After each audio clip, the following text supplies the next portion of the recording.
It sounds like the plot of a mystery novel. A Kitchener man has solved his own missing persons case by remembering his own identity. Edward LaTulip vanished nearly 30 years ago after walking away from a group home. Susanna De Silva has more on this unexpected twist. Yeah, even some of his family didn't believe they would ever hear from him again. He'd walked away from a group home in 1986 in Kitchener. He left without taking his medication. His family saying that he had suffered from some mental health issues, had recently tried to commit suicide, and was developmentally delayed, had the mental capacity of a 12-year-old when he disappeared at that time.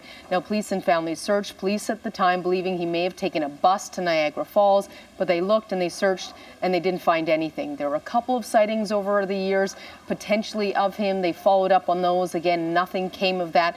And so for years, they assumed he was missing, didn't know what in the end had happened to him. Until January in St. Catharines, a man went to see a social worker and said to her, "I've started to remember things, and I think I may actually be someone else, that there's a name that keeps coming up. I think I may actually be this person, Edgar Tulip." So the social worker looked online, saw the reports of a missing Edgar Tulip on missing sites and other sites like that. She called police. Detectives came over, they spoke with him, said looking at the pictures, he did look a lot like the man who had gone missing 30 years ago, but the only way to really know for sure was to conduct a DNA test. So they got a DNA sample that was on file from Edgar Tulip's family. They made a comparison. Those results came back this week, and in fact, it was the same man who had gone missing 30 years before. They say what had happened was he did in fact take a bus to Niagara Falls at the time, but then decided to continue on another 15 minutes to St. Catharines. Shortly after he got to St. Catharines, he had a fall of some sort, suffered a head injury, and seemingly forgot completely who he was. He built himself a completely new identity and continued to live there for 30 years until this past January when he started to realize something else was going on. Now, police say this really isn't an option they ever consider when dealing with missing persons. The likelihood is that someone is deceased. They're deceased. They've moved completely off the grid, for lack of a better term, and they don't want to be found. So those are generally the options that you have.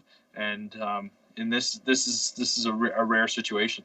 I've been a police officer for about 18 years now, and I have not experienced a case like this or been aware of it, except for story of the week or movie of the week things on TV. I'm glad he thinks it sounds like a movie of the week, because it sure feels that way to us. What's going to happen now? Well, he is at this point still in St. Catharines, and now community social workers are working with him and also his mother, who lives in Ottawa, in an attempt to reunite them. I'm not sure on the timeline when that's going to happen. I know that she's very excited. I couldn't imagine after 30 years not seeing your family member, and then thinking that you're never going to again, to suddenly realize that they're alive, and that's, I'm sure, a flood of emotions that she's dealing with. As you mentioned there, she's very excited. They haven't spoken yet, but hopefully they will be reunited soon. Thanks, Susanna.